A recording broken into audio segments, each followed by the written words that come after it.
নমস্কার, আমি মৈত্রী। আজকে আপনাদের সাথে স্ন্যাক্স রেসিপি শেয়ার করছি। এখানে আছে মিষ্টি ভুট্টা, যেটাকে আমরা সুইট কর্ন বলে থাকি। এছাড়া আছে শসা, পেঁয়াজ, ঝুরি ভাজা, ধনেপাতা, টমেটো, কাঁচা লঙ্কা, পাতিলেবু। তো এটা দিয়েই আজকে আমরা এটা একসাথে মিক্সড করে বানাবো। কীভাবে বানাচ্ছি দেখে নিন একবার। খুবই ভালো লাগে এটা খেতে। তো এটা স্বাস্থ্যের পক্ষেও যেরকম খুব উপকার, তেমনি খুবই টেস্টিও হয়। তো এই যে দেয়া হচ্ছে ভুট্টা, এটা আর কি সুইট কর্ন, যেটাকে আমরা এমনি সচরাচর বলে থাকি সুইট কর্ন।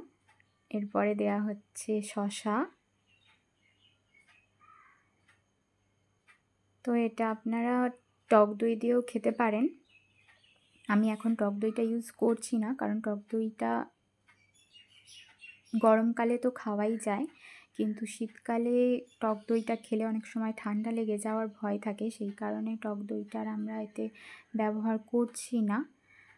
তো টক দই দিলেও আপনারা টক দই দিয়েও খেতে পারেন। টক দই দিলেও খুব সুন্দর খেতে লাগে, খুব সুস্বাদু, আরও বেশি সুস্বাদু হয় টক দই দিলে। তো এর সাথে যাচ্ছে আমাদের ধনেপাতা, টমেটো,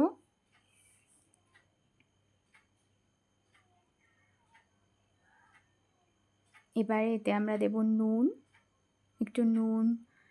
একটু তেল, সর্ষের তেল, তারপরে আমরা চাট মশলা এতে ইউজ করব। খুবই ভালো লাগে খেতে এটা।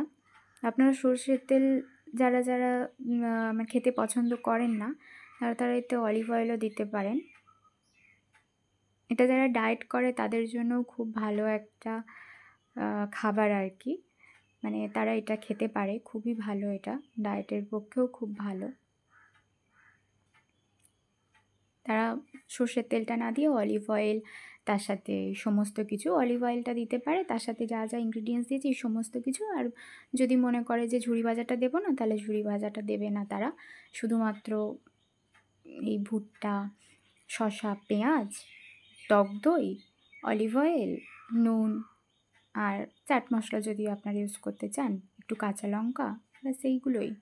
দেখুন কত সুন্দর দেখতে হয়েছে, খেতেও খুব সুন্দর হয়। কত রঙিন সুন্দর একটা খাবার, খুব সুন্দর খেতে লাগে। আপনারা ট্রাই করে দেখতে পারেন, ভালো লাগবে।